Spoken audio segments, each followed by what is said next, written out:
About 2 dozen Turkish-backed militants have been killed or wounded in a recent series of clashes in northern Syria. 14 of them were reportedly killed in a failed attack on positions of the Syrian Democratic Forces (SDF) near Kublik overnight on May 17th, and up to 10 were killed or injured in clashes near Hazwan on May 15th.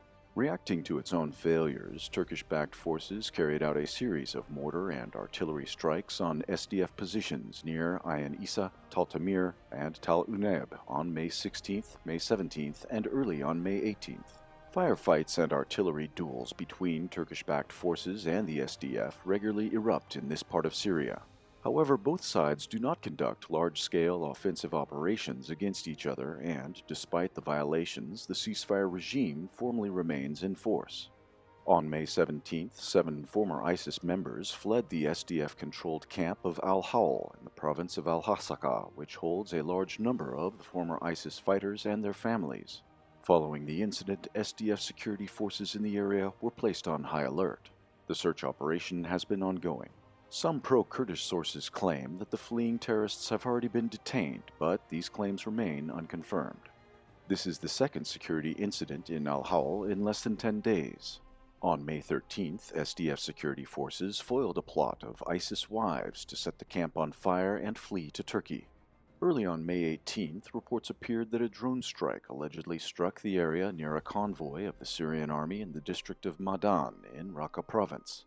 Several Syrian army soldiers were reportedly wounded.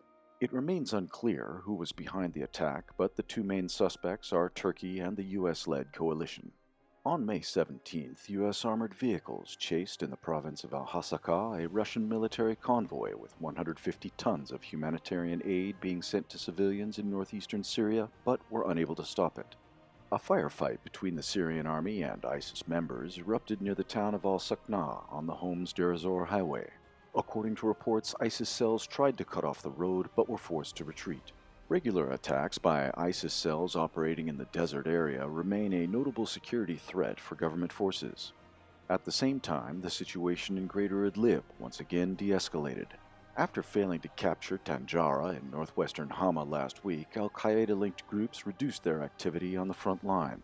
Despite this, it's highly likely that Hayat Tahrir al-Sham and its allies will conduct more limited attempts to expand their zone of control in southern Idlib and western Hama in the coming weeks.